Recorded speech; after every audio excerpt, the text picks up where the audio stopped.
사랑을 담으라 라는 제목을 가지고 여러분과 함께 설교를 나누고자 합니다. 오늘 설교는요, 아마 제가 추석에도 할 것 같아요. 그러니까 똑같은 것을 이제 두 번 하게 될 건데, 중요한 거는 뭔지 아세요? 제가 추석에 또 해도 여러분들은 어떻게 들릴까요? 처음 듣는 설교처럼 들릴 거예요. 아마 그때 가서 한번 확인해 보셨으면 좋을 것 같고, 아무튼 오늘은 명절을 맞이하는 설날, 설날의 어떤 문턱에서 저와 여러분들이 꼭 생각해 볼 법한 문제를 한번 고민해 보도록 하겠습니다. 설날이 다가왔습니다. 대부분의 사람들은 설날이 즐겁고 행복한 날이 되기를 소망해 하죠. 그것은 세상의 사람뿐만 아니라 믿는 우리들도 마찬가지입니다. 모두가 행복하길 바라지 설날이 지옥 같고 불행이 넘쳐나는 날이 되고 싶지는 않습니다. 근데 문제가 있죠.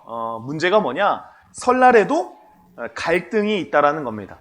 우리가 굉장히 행복하고 싶고 즐겁고 싶은 명절인데, 우리가 때로는 항상 행복하고 즐거운 명절이 될 수 없고 갈등이 있다라는 것이죠. 그리스도인이 이 명절에 겪는 대표적인 갈등은 제사에 관한 문제입니다. 제사에 관한 문제입니다. 여러분, 제사를 드려도 됩니까? 드리면 안 됩니까?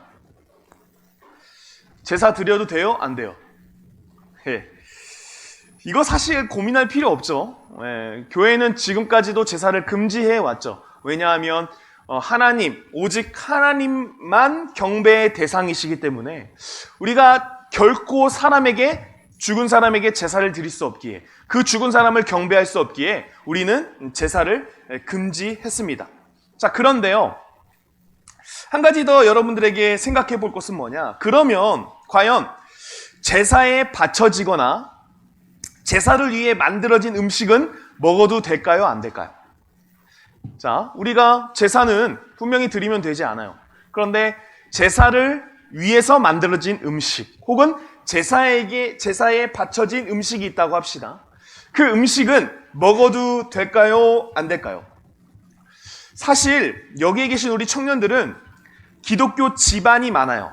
그러니까 태어나서부터 우리 집은 할머니도 믿으시고 할아버지도 믿으시고 다 믿는 집들이 되게 많아서 어쩌면 이것이 고민이나 갈등이 되지 않을 수 있습니다. 그러나 세상의 사람과 어우러져 사는 우리에게 이 제사 음식에 관한 문제가 안 찾아올 것 같은데 언젠가는 찾아올 수 있다라는 사실입니다. 제가 직접적으로 아는 분이 계세요. 이제 그분은 원래 기독교 집안이 아니었어요. 근데 이제 본인의 가정이 기독교가 되니까요. 문제는 뭐냐? 제사에 관한 문제였어요. 그러니까 시골에 가니까 제사를 드리고 그 음식을 먹는 거죠. 그런데 이분이 그 제사 음식을 거부한 거예요. 자기는 우상에게 바쳐진 음식까지도 먹지 않겠다라고 다짐을 하셔서 명절에 가면 어떤 일이 발생하냐? 한쪽에서는 제사 음식을 만들고 그걸 더불어 먹고, 그 가정은 따로 음식을 해서 먹는 거예요. 상상해 보셨어요? 여러분 혹시 상상해 보셨습니까? 사랑하는 우리 청년 여러분들, 그리스도인으로서 믿음을 가진 자로서 제사 음식은 먹어도 될까? 먹지 말아야 할까? 오늘 고린도전서 8장을 함께 읽었는데요. 이 8장에는 그 문제에 대해서 이야기하고 있어서요. 이 문제에 대한 이야기를 한번 같이 고민해 보면서 해답을 찾는 시간이 됐으면 좋겠습니다. 오늘 함께 읽은 고린도전서는요, 고린도라는 도시가 있어요. 그 도시에 사는 그리스도인들에게 보낸 사울의 편지입니다. 여러분, 보통 사도 바울이 편지를 쓸 때는 문제가 있을 때 쓸 때가 많아요. 그러니까 여러분, 우리 성경에 사도 바울이 쓴 어떤 무슨 서들이 되게 많거든요. 근데 그 무슨 서는요, 사실 칭찬하는 내용도 있는 것 같지만 사실은 대부분 바울이 문제가 있는 어떤 상황에서 그것에 대한 해답을 주기 위해서 쓰는 경우가 되게 많았어요. 그래서 보통 우리가 성경을 보면 그래서 어떤 문제에 대한 해결이 되게 많이 있죠. 특별히 이 고린도 도시에 있는 이 교회들은요, 다른 곳보다도 문제가 많은 곳이었어요. 그러니까 오늘 고린도전서가 15장인가 16장까지 있죠. 그러니까 다른 서신서는 보통 뭐 3장, 4장, 5장, 6장 이렇게 끝나는데 고린도전서는 매우 긴 부분을 이야기하고 있죠. 그러니까 그만큼 고린도 교회에 문제가 되게 많았어요.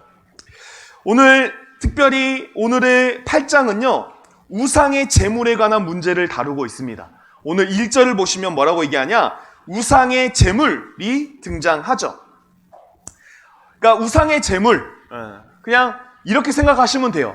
우상의 제물은 곧 고기이다라고 생각하면 돼요. 고기. 뭔지 아시죠? 고기. 돼지고기, 뭐 소고기, 그 고기를 말하는 거예요. 그러니까 우상의 제물에 관하여서는 이라고 이렇게 이야기를 할 때 그것을 다르게 해석하면은 내가 고기에 관련된 이야기는 이렇게 해석을 해서 이제 들어도 되는데요. 자, 어찌되었던 그 고린도 교회 안에서도요, 우상에게 바쳐진 제물에 대한 이슈가 있었어요. 자, 이것을 살피기 위해 먼저 사도행전 15장 29절 우리 한번 PPT 앞에 보시고 자막 보시고 한번 함께 읽도록 하겠습니다. 시작. 우상의 제물과 피와 목매어 죽인 것과 음행을 멀리할지라 이에 스스로 삼가면 잘되리라 평안함을 원하노라 하였더라. 자, 예수님의 제자인 사도들, 12명의 제자들이 있지 않았습니까? 그 사도들이요, 어떤 이유에서는지는 모르겠어요. 그런데 무엇을 금지하고 있어요? 지금 보니까 우상에 바쳐진 제물 먹지 말아라. 우상에게 드려진 제물은 결코 먹지 말아라 라고 금지를 했어요. 그러니까 왜냐하면은 생각해 봤을 때, 그러니까 우리는 그렇게 생각 안 하지만 예전에는 그 음식을 먹는 순간 그 우상과 더불어 교제를 한다고 생각을 했어요. 그러니까 단순히 우리는 아무 의미 없이 먹을 수 있는 음식이지만 그 음식을 먹는 그 행위 자체가 그 우상을 섬기는 행위다라고 생각을 했던 것 같아요. 어찌되었던 뭐 이것도 정확한 이유는 아니겠지만 중요한 사실은 우상에 바쳐진 제물을 절대 먹지 마라 라고 사도들은 정했어요. 룰을 정했어요.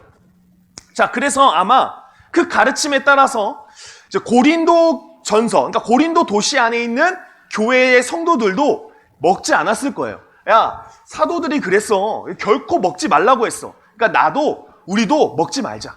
자, 그런데요, 문제가 있었어요. 문제가. 어떤 문제였냐? 당시 시장에 파는 고기. 그러니까 시장에 가면 고기를 팔 거 아니에요? 그런데 이 고기의 대부분이 신에게 바치는 의식을 거친 후 도축되어서 판매된 것들이었어요. 그러니까 지금도 이슬람은 그런다네요. 가축을 도축할 때 그 가축을 신에게 바친 후에 도축을 한다는 거죠. 그러니까 당시가 그랬던 거예요. 당시에 시장에 나온 대부분의 고기가 우상에게 바쳐져서 드린 후에 도축이 되어 나온 고기였어요. 자, 그러다 보니까 고기 사 먹기가 어때요? 매우 조심스러워지고 또 순간순간마다 이게 물어봐야 되잖아요. 이거 어떻게 도축하고 어떻게 가공한 거죠? 이렇게 물어봐야 되잖아요. 근데 이 수고가 쉽지 않다라는 거예요. 자, 그러다 보니까 자연스럽게 뭘 먹지 못하기 시작해요? 고기를 먹지 못하기 시작하는 거예요. 여러분, 고기 없는 세상 생각해 보셨습니까? 예? 저한테 목사님 가장 좋아하는 음식이 뭡니까? 라고 물어보면은 저는 무조건 뭐라고 얘기하냐? 저는 고기를 좋아합니다. 저는 고기를 먹어야 됩니다. 저는 이렇게 말할 것 같아요. 기존의 고린도 교회 사람들, 예수님 믿기 이전에 고기를 먹었을 거예요. 아무 거리낌 없이 고기를 먹었을 거예요. 근데 갑자기 예수님을 믿고 사도들이 우상에 바쳐진 제물을 먹지 말라고 하니 고기를 먹는 게 쉽지가 않는 거죠. 그러다 보니까 나는 고기를 먹던 사람인데 안 먹으려니까 아마 엄청 힘들었을 겁니다. 근데 사실 여러분, 이건 별로 문제가 되지 않았어요.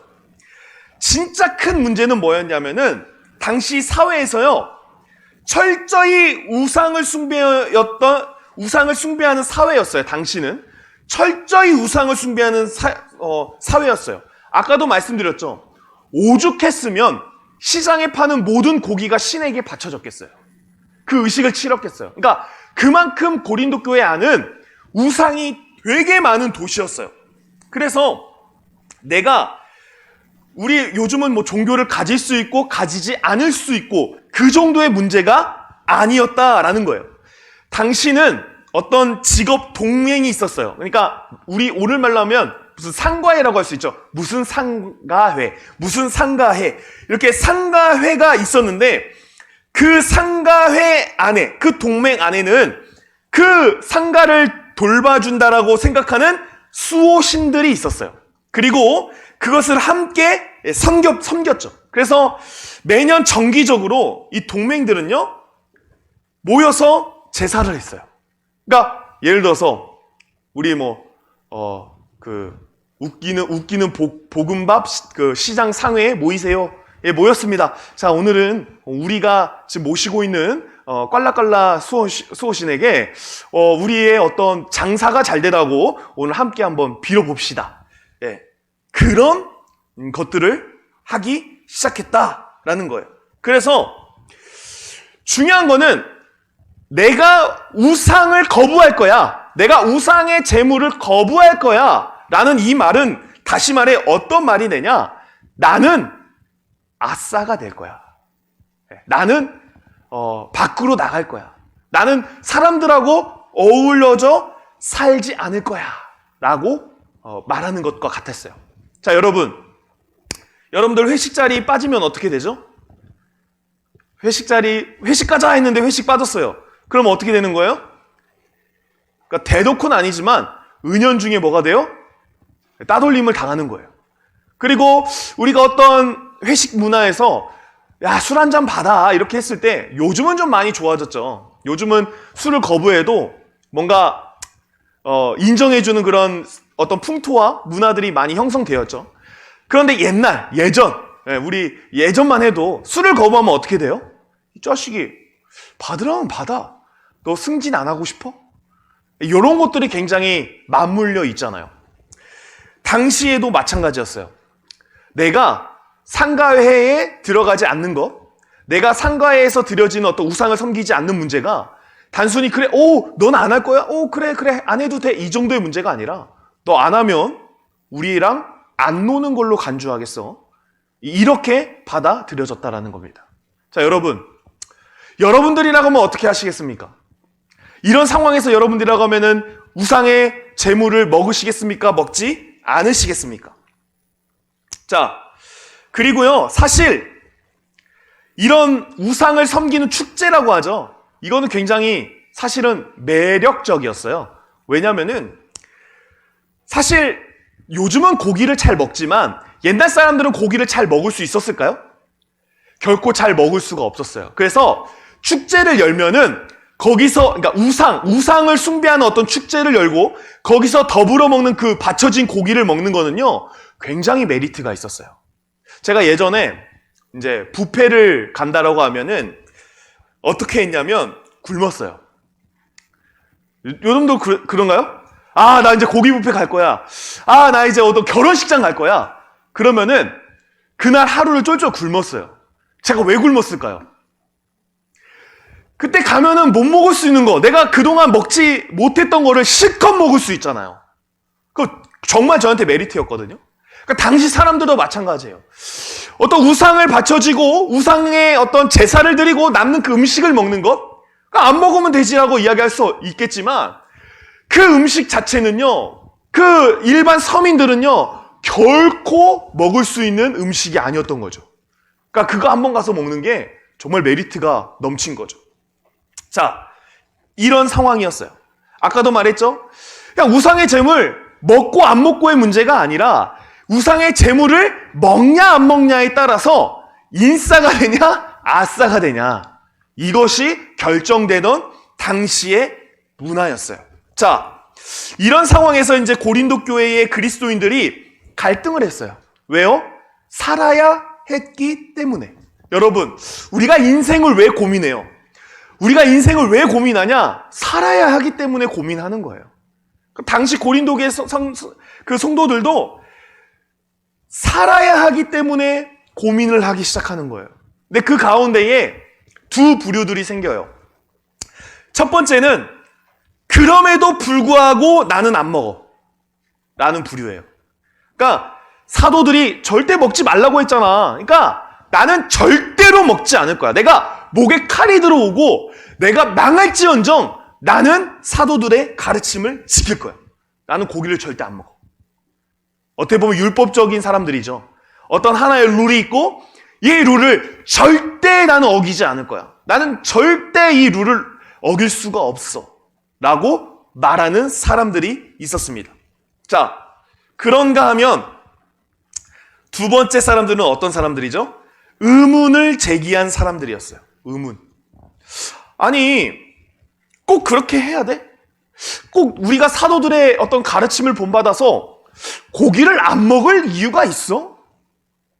네. 그래서 그들은 어떻게 합니까? 고기를 먹어요. 네. 내가 안 먹을 이유가 있어 하고 고기를 먹는 부류가 있었어요. 교회에도 두 가지 부류의 사람들이 있죠. 우리 교회에도, 우리 청년부에도 마찬가지죠. 뭔가 목사님이 이야기하면은 무조건 순종하는 부류. 아니야, 목사님이 말씀하셨는데 무조건 들어야지. 순종해야지. 두 번째 부류는 어떤 부류들이에요? 야, 무슨 목사님 말씀이 진리야? 야, 그거 안 들어도 돼. 내가 그냥 이렇게 좀 바꿔가면서 유도리 있게 하면 돼. 예. 여러분들은 어디에 속하세요? 그러니까 우리 청년들 보니까 첫 번째의 사람들이 100%인 것 같아요. 제가 딱 말하면은 목사님 알겠습니다. 제가 순종하겠습니다. 예. 그런 사람들이 우리 청년부에는 100%인 것 같아요. 그러니까 희망상 100%가 아니라 100%인 것 같다라고 정의를 합시다. 자, 어찌되었던 여러분, 두 번째 부류, 불순종한 부류는 사도들의 가르침을 받지 않은 거였어요. 자, 그런데 그들이 그렇게 할 만한 이유가 있었어요. 그것은 오늘 읽진 않았지만요, 고린도전서 8장 4절에서 6절까지를 제가 한번 읽어보겠습니다. 예, 보시면 돼요. 이 앞에. 자, 그러므로 우상의 재물을 먹는 일에 대하여는 우리가 우상은 세상에 아무것도 아니며 또한 하나님은 한 분밖에 없는 줄 아노라. 비록 하늘에나 땅에나 신이나 불리는 자가 있어 많은 신과 많은 주가 있으나 그러나 우리에게는 한 하나님 곧 아버지가 계시니 만물이 그에게서 났고 우리도 그를 위하여 있고 또한 한 주 예수 그리스도께서 계시니 만물이 그로 말미암아 우리도 그로 말미암아 있느니라 라고 말씀하고 있습니다. 자, 먹는 사람들에게 지식이 있었다라는 거예요. 지식. 그리고 그 지식을 누가 인정하고 있냐? 사도 바울이 인정하고 있다라는 사실입니다. 자, 어떤 지식이 있었냐? 한마디로 말하면 이거예요. 우상? 나에게는 아무 의미 없어. 아니, 그 우상이 만든 어떤 음식을 먹는다고 우상을 섬긴다고? 아니, 나는 우상을 믿지도 않는데 그게 무슨 상관이야. 나는 그냥 음식만 먹는 거야. 그러니까 그런 지식이 있었다는 거죠. 그러니까 기독교는 유일한 사상, 그러니까 유일신 사상을 가지고 있죠. 오직 신은 하나님뿐이다. 이것을 올바로 인식하고 있다면은 당연히 실체가 없는 우상은 단지 깎아서 만든 하나의 작품에 불과하죠. 우리는 여러분 여기 계신 분들 중에 절에 가서 불상 보고 와 부처님 계신다 그렇게 말할 사람 있어요? 우리는 절에 가서 불상을 보더라도 그게 부처로 보는 게 아니라 어우 나무 잘 깎아서 만들었네. 야 금으로 어떻게 이렇게 만들었냐. 그 정도밖에 우리는 안 되는 거예요. 맞죠? 그러니까 당시 사람들도 그런 사람들이 있던 거예요. 아니 이거 무슨 이게 우상에 바쳐졌다고 나한테 아무 효력이 없어. 내가 이거 먹는다고 뭐 부처의 자식이 되는 것도 아니고 나는 그냥 먹을 거야. 아무 의미 없어. 이런 사람들이 있었다는 거죠. 그런가 하면 그들은 또 뭘 주장했냐? 야, 이것도 다 하나님이 주셨어. 이거 하나님 창조한 거 아니야? 여러분, 우리가 우상에 바쳐진 재물도 결론적으로 누가 주신 거죠? 하나님이 주셨기 때문에, 하나님이 창조하셨기 때문에 있는 것들이잖아요. 자, 그런데 우리가 그것을 굳이 안 먹을 이유가 있어? 이렇게 말하는 거죠. 자, 구약에는 많은 제한들이 있었어요, 실제로. 왜 제한을 했을까? 그것은 그때 사회의 어떤 분위기였겠죠. 근데 신약에 넘어와서는 달라요. 신약 사도행전 보셔도 베드로에게 하나님이 먹으라! 돼지도 먹고 다 먹어라! 너 내가 먹으라는데 안 먹어? 베드로에게 말씀하셨어요. 그래서 신약을 사는 우리에게는요, 다 먹을 수 있어요, 없어요? 네, 있어요. 뱀도 드세요. 개구리도 먹을 수 있고. 네, 혹시 먹어보셨어요? 네, 저는 개구리 좀 많이 먹었는데. 다 먹을 수 있는 거예요. 그러니까 우리가 하나님이 다 주셔서 먹을 수 있으니까 지금 우리 배에 그런 증거가 있잖아요. 여러분들 뱃살 한번 보세요. 하나님이 다 먹으라고 해가지고 지금 는 건 뭐예요? 뱃살이잖아요, 뱃살. 그래서 우리가 뱃살은 사실 골칫거리가 아니에요. 뱃살은 뭐예요? 하나님 은혜의 상징이에요. 아, 내가 하나님이 많이 주셨구나. 출렁출렁하니. 하나님 주신 거 잘 먹었구나. 그러니까 정리하면 사도 바울은 인정했어요. 우상이 아무것도 아니야, 맞아. 그리고 우상의 제물도 하나님이 주신 거야. 그러니까 우리가 먹을 수 있어. 그러니까 그거를 사도 바울이 인정했어요. 예전에 저를 가르쳐 주셨던 어떤 교수님이 계시는데 그분이 이렇게 말씀하셨죠. 제가 되게 충격 먹었는데, 아니 신학생들이 말이야 절에 가서 밥도 먹어보고 잠도 좀 자보고, 아 그래야지 지금 뭐 하는 거야. 나는 다 해봤어. 이러시는 거예요. 근데 그때 너무 충격이었어요. 내가 20살에 처음 신학교를 가는데 신학교 교수님이 한다는 말이 절에 가서 밥을 먹어보래. 잠을 자보래. 내가 너무 신기해가지고 그래도 되는가 보다. 이제 그렇게 생각을 했는데, 여러분 믿는 자들은 절에 가서 밥을 먹어도 됩니까? 안 됩니까? 자, 6절까지의 사도 바울의 태도로 이야기한다면 먹는 게 맞아요. 우리 먹어도 돼요. 왜? 절이 우리에게 아무런 의미가 없고 부처가 우리에게 아무런 의미가 없고, 그냥 절은 우리에게서 뭐냐? 그냥 어떤 마음 편안해지는 목탁과 음악을 사운드 깔아주면서 좀 자다 올 수 있는 곳, 뭔가 좀 체력을 좀 단련할 수 있는 곳, 그 정도밖에 되지 않는 거죠. 그런데 놀랍게도요, 사도 바울이 뭐라고 고백하는지 아세요? 우리가 13절인데요 고린도전서 8장 13절 이렇게 말씀합니다. 그러므로 만일 음식이 내 형제를 실족하게 한다면 나는 영원히 고기를 먹지 아니하여 내 형제를 실족하지 않게 하리라. 자, 사도 바울의 결론이에요. 사도 바울은 결론적으로 먹을 수 있지라고 이야기를 하다가 맨 마지막의 결론은 나는 우상의 제물을 먹지 않을 거야. 이걸로 결론을 내려요. 나는 영원히 고기를 먹지 않겠다로 태세 전환을 하죠. 자, 왜 먹지 않았을까? 오늘 13절에 보면 내 형제를 실족하게 한다면 이라는 단서 조항이 들어있어요. 그러니까 사도 바울이 고기를 먹지 않는 이유는 사도들이 가르침 때문에 안 먹는 것이 아니라, 그가 지식적으로 어떤 부족해서가 아니라 내 형제가 실족한다면 먹지 않겠다라고 이야기를 하고 있는 거죠. 그럼 내 형제가 실족한다는 건 뭐냐? 7절, 우리 7절을 세번역 성격으로 제가 읽어드릴게요. 앞에 보세요. 자, 그러나 누구에게나 다 지식이 있는 것은 아닙니다. 어떤 사람은 지금까지 우상을 섬기던 관습에 젖어 있어서 그들이 먹는 고기가 우상의 것인 줄로 여기면서 먹습니다. 그들의 양심이 약함으로 더럽혀지는 것입니다. 라고 말씀하고 있습니다. 자, 당시 고린도 교회는요, 세 가지 부류의 사람이 있었을 것 같아요. 믿음이 아주 좋은 사람, 그 다음에 믿음이 아주 없는 사람, 그 다음에 중간에 있는 사람. 그러니까 하나님을 섬긴다고 하면서 한편으로 우상을 인정하고 우상의 힘을 믿고 음식을 나누는 그런 사람이 있었어요. 그러니까 쉽게 하나님도 믿고 또 누구도 믿어요? 우상도 믿는 거죠.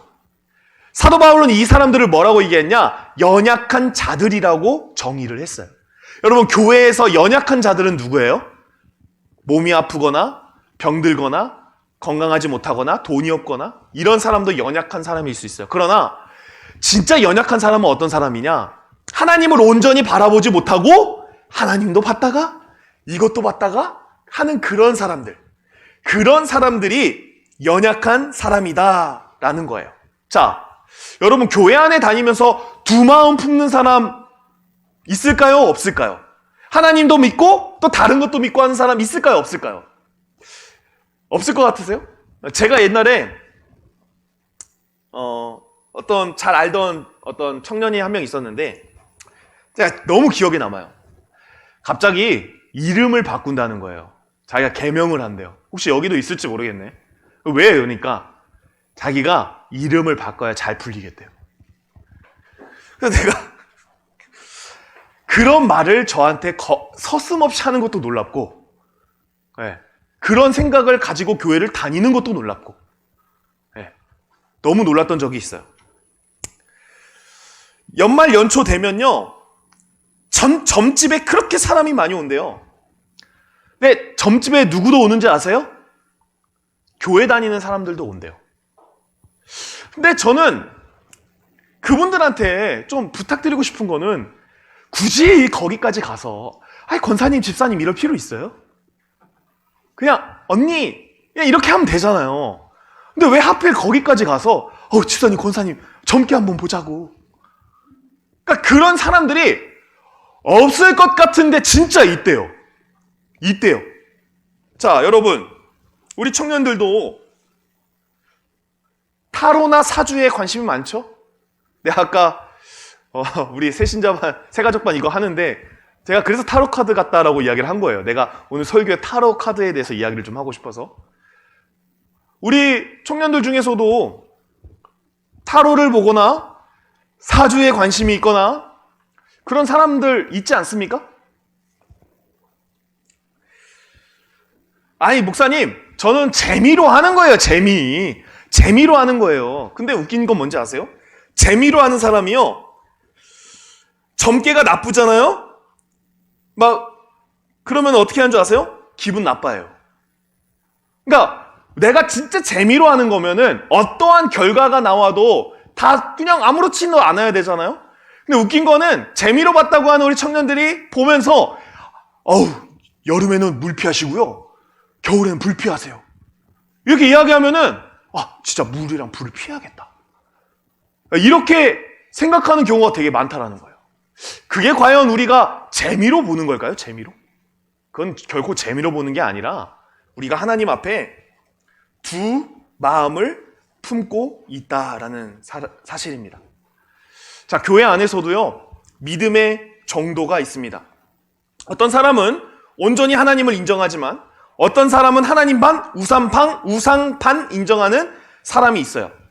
그런 사람들이 혹시나 사도 바울이 고기를 먹는 것으로 인해 담대함을 얻으면 안 된다고 판단했기 때문에 사도 바울은 고기를 먹지 않는다는 거예요. 그러니까 다시 말해, 사도 바울이 고기를 먹는 모습을 사도 바울은 사실 아무 상관없어요. 우상 먹는 거. 왜냐하면 사도 바울은 강한 사람이니까.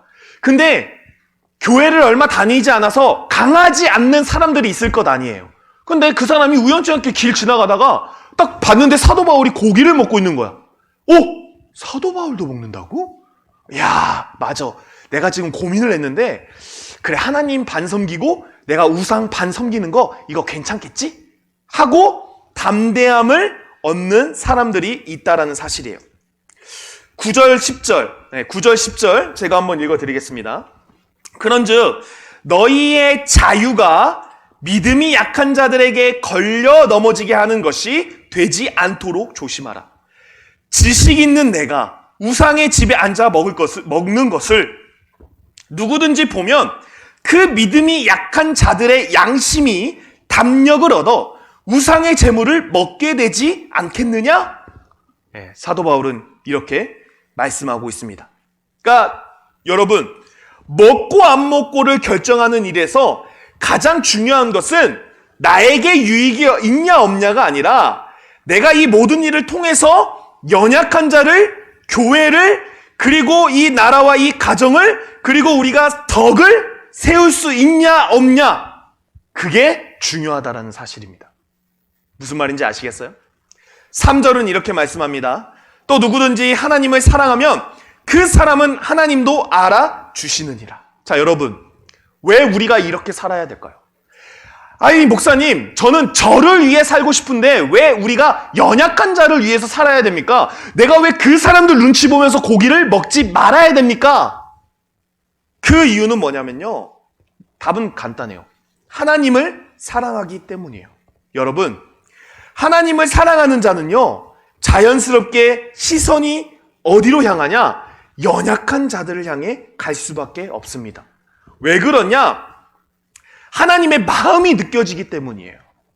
자, 하나님을 사랑하는 사람들은요, 하나님을 올바르게 사랑하는 사람은요, 하나님의 마음이 나에게 공유가 돼요.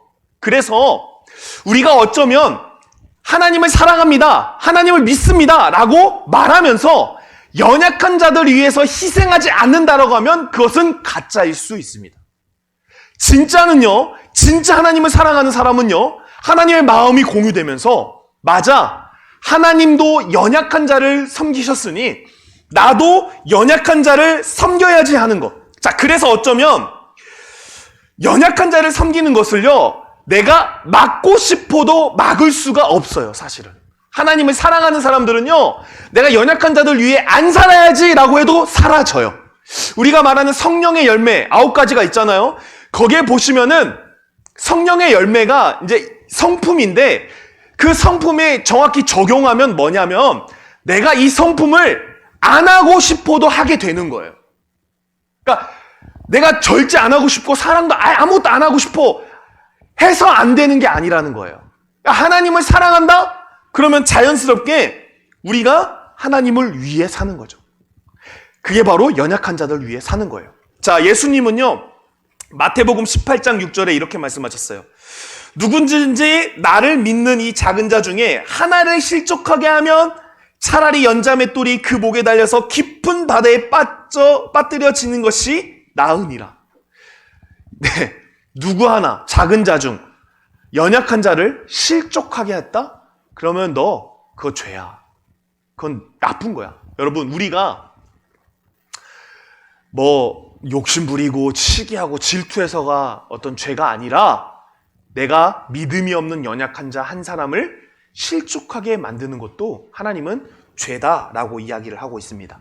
자, 교회에서 어떤 사람이 성숙한 사람일까요? 하나님에 대해 실제적인 올바른 지식을 가진 사람이 누구일까요? 아는 것이 많아가지고요, 이렇게 저렇게 해. 이렇게 저렇게 이렇게 하는 게 맞아. 그거 아니야. 그거 틀린 거야. 그거 이렇게 바꿔. 이렇게 많은 지식을 가지고 지적질하는 사람이 진짜 성숙한 사람일까요? 아니면 내가 저 사람을 섬기고 품고 도와줘야지, 함께 해줘야지, 아이고 어렵지, 아이고 힘들지, 누가 더 성숙한 사람일까요? 오늘 말씀은 진짜 지식이 있는 사람은 그런 자들이다라고 이야기를 해요. 그러니까 내가 하나님이 이렇게 말씀하셨어, 이거 아무것도 아니야, 이거 음식 아무것도 아니야, 나 먹어도 돼, 이런 사람들은 지식이 있으나 지식이 없는 사람이라고 말하고, 내가 먹을 수 있어, 맞아, 그런데 저 사람 생각하니까 내가 안 먹어야지, 이 사람이야말로 진짜 지식이 있는 사람이다 라고 이야기를 하고 있다는 것입니다. 여러분, 교회를 세우는 힘은 어디서 나올까요? 오늘 1절과 2절을 새번역 성경으로 이렇게 말씀하고 있습니다. 우상에게 바친 고기에 대하여 말하겠습니다. 우리는 우리 모두가 지식이 있는 줄로 알고 있습니다. 지식은 사람을 교만하게 하지만 사랑은 덕을 세웁니다. 자기가 무엇을 안다고 생각하는 사람은 아직도 그가 마땅히 알아야 할 방식대로 알지 못하는 사람입니다. 여러분, 교회 안에 누가 진짜 아는 사람입니까? 사랑이 있는 사람이 진짜 아는 사람입니다. 그래서 오늘 말씀의 제목이 뭐죠? 사랑을 담으라. 사랑을 담으라. 여러분들이 교회를, 그리고 우리 청년부를, 그리고 여러분들의 가정을 생각했을 때에 이런저런 많은 진단과 평가들이 있을 줄 압니다. 그런데 그 가운데에 과연 사랑이 담겨 있습니까? 희생이 담겨 있습니까?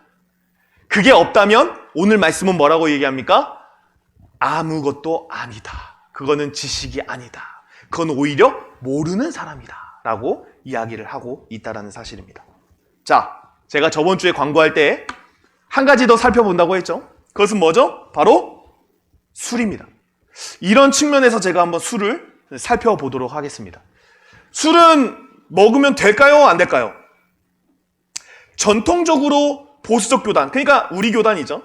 우리 교단의 교회는 술을 금지했습니다. 그래서 저도 먼저 밝히겠습니다. 혹시나 오해하실까봐. 다 기억 못해도 이거 하나만 기억하세요. 술은 먹으면 안 됩니다. 저는 분명히 이야기했습니다. 예, 저의 공식적인 입장입니다.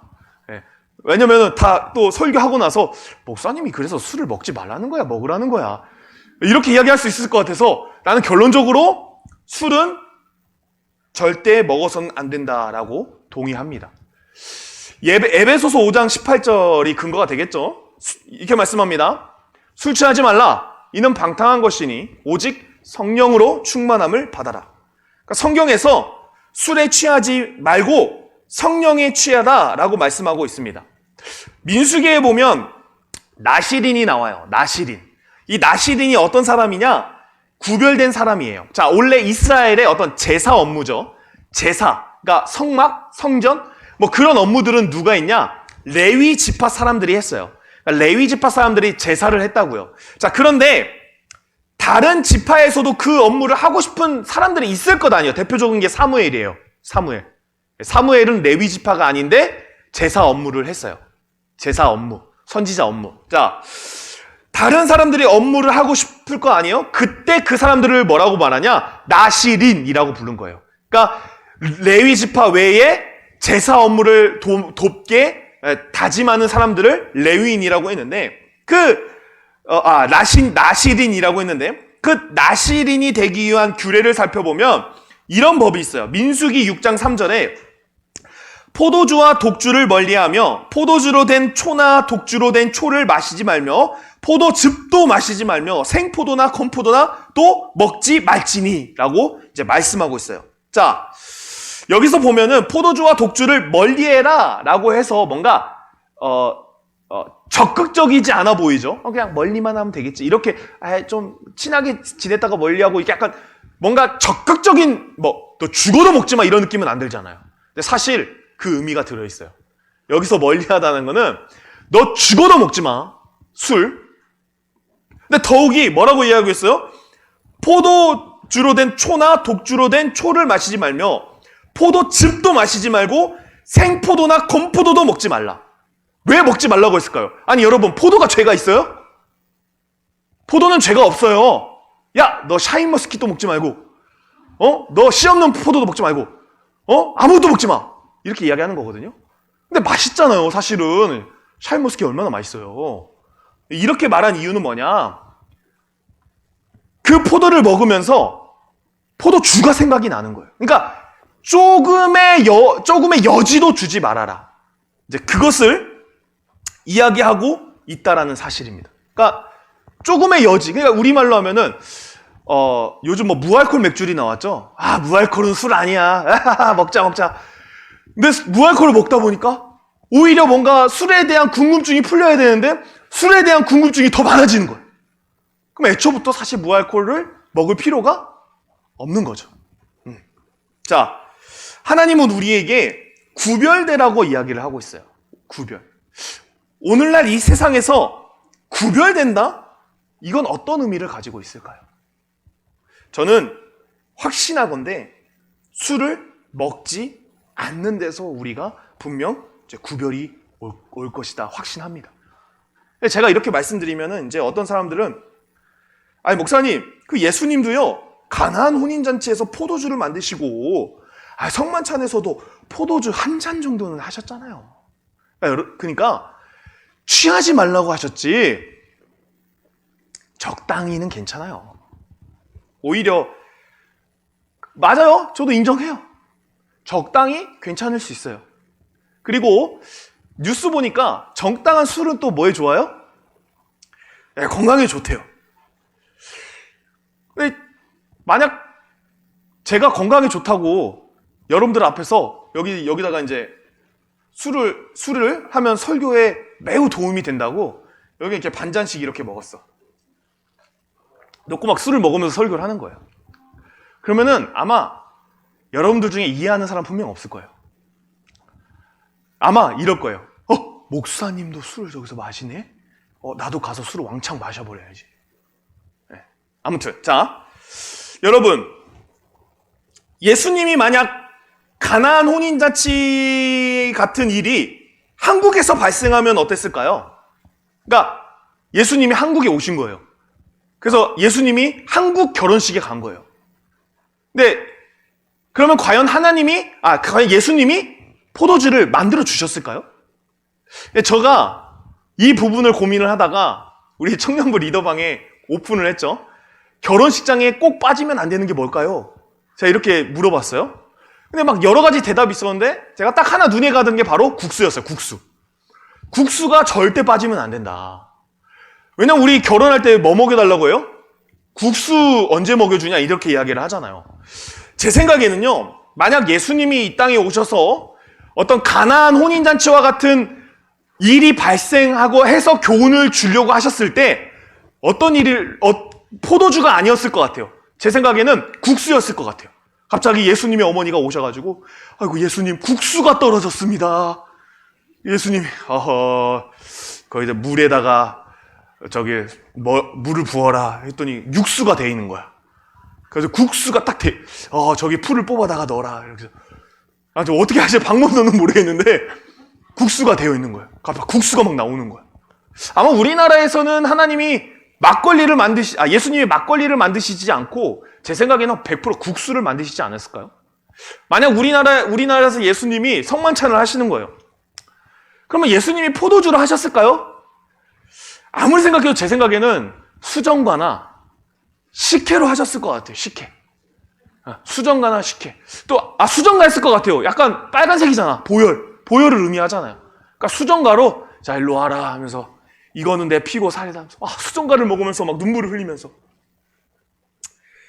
그렇게 하셨을 것 같아요. 자, 여러분, 적당한 술이 언젠가 나에게 흥청망청을 제공한다면, 만약 나의 한 잔 술로 누군가에게 흥청망청할 수 있는 기회를 제공한다면 우리는 결코 술을 먹어서는 안 됩니다. 어느 날 그 안수 집사님 두 분이랑 등산을 했는데 근데 한 분이 이런 말씀 하시는 거예요. 저는요 명절이 되면 가족들 만나면 술 한 잔씩 합니다. 근데 왜 제가 이렇게 만만한가요? 아니 보통은 목사님이나 전도사님이나 이러면은 숨기잖아요. 그러니까 내가 좀 편한 게 있나 봐. 내가 이해를 잘할 것 같은가? 저는 명절 되면 술 한 잔씩 합니다. 그래서 그 술 한 잔 하면은, 그러니까 이유는 뭐냐?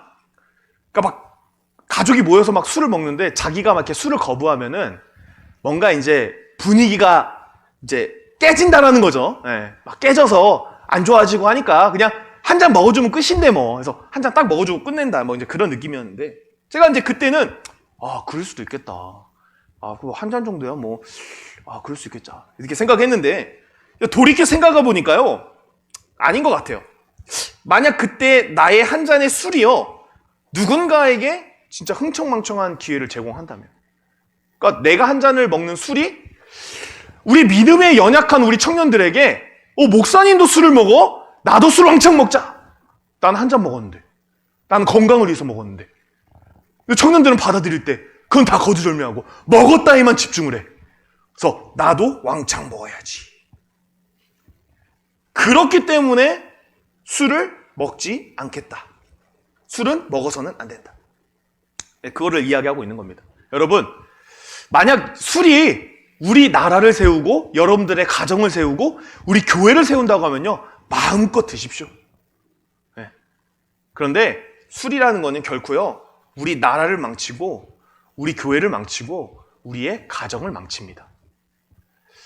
여러분 아시죠? 명절 지나면 뭐가 급증해요? 이혼율도 급증하고 또 뭐도 급증해요? 사건 사고도 급증하고, 보시면은 보통 사건 사고가 있는 집안에 보통 뭐 때문에 뭘로 시작해요? 아유, 술이나 한잔 하게. 한잔 하면서 우리 한번 우리 속마음을 풀어보자고 한잔 착 해요. 그러다 보면 어느 순간 뭐가 되어 있어요? 너 옛날에 왜 오빠가 나한테 이거 못 해주고 저거 해주고, 야 네가 임마 이렇게 이 자식아 저 자식아 깨지고 막 이렇다는 거예요. 근데 이게 모두의 일은 아니지만, 만약 여러분들이 하는 행동 하나가 그 사람들한테 원인을 제공한다? 만약 오늘날에 사도 바울이 있었으면 사도 바울도 마찬가지로 우리나라의 정서 안에서는 결코 한 잔의 술도 하지 않았을 겁니다. 그러니까 여러분, 사도 바울이 이렇게 고백하잖아요. 고린도전서 10장 31절에 그런즉 너희가 먹든지 마시든지 무엇을 하든지 다 하나님의 영광을 위하여 하라. 여러분, 술 먹는 게 하나님의 영광이 됩니까? 마음껏 마시세요. 근데 우리나라는 제가 계속 말씀드리지만 한 잔의 술도 결코 영광이 될 수 없는 게 우리나라입니다. 그렇기 때문에 여러분, 꼭 술을 멀리 하셨으면 좋겠습니다. 하나님의 영광을 위해 사십시오. 자, 올해도 명절이 찾아왔습니다. 명절에 어떤 사람이 되고 싶으세요? 저는요, 저와 우리 청년들을 통해서 여러분들의 계신 곳이 막 행복해지고 세워지는 역사가 있었으면 좋겠어요. 그러기 위해서는 우리에게 가장 필요한 거는 지식이 아니에요. 명절만 되면 왜 싸우죠? 지식 때문에 싸우는 거예요. 올바른 가정은 이렇대. 올바른 교회는 이렇대. 올바른 사회는 이렇대. 아니야. 우리나라의 정치는 이래야 돼. 지식 때문에 싸울 때가 많습니다. 중요한 거는 사랑입니다. 사랑. 사랑이 있으면요, 결코 싸우지가 않습니다. 오히려 그 가정과 그 교회와 그 나라는 행복해집니다. 명절을 맞이해서 저와 여러분이 사랑이 있는 사람들이 되시기를 간절히 원합니다. 그러기 위해서는 가장 중요한 것, 하나님의 마음이 나에게 느껴져야 돼요. 우리가 하나님의 마음이 나에게 느껴질 때 우리에게 사랑이 샘솟는 것. 그래서 이 시간에 우리 함께 찬양하며 고백하며 나아갈 때 그거 했으면 좋겠어요. 하나님 마음을 우리에게 주옵소서. 하나님, 이 명절에 하나님의 마음이 내 마음으로 느껴지는 놀라운 역사가 있게 하여 주옵소서라고 이제 고백하는 귀한 시간이 될 수 있기를 간절히 소망합니다. 우리 시간 함께 찬양하도록 하겠습니다.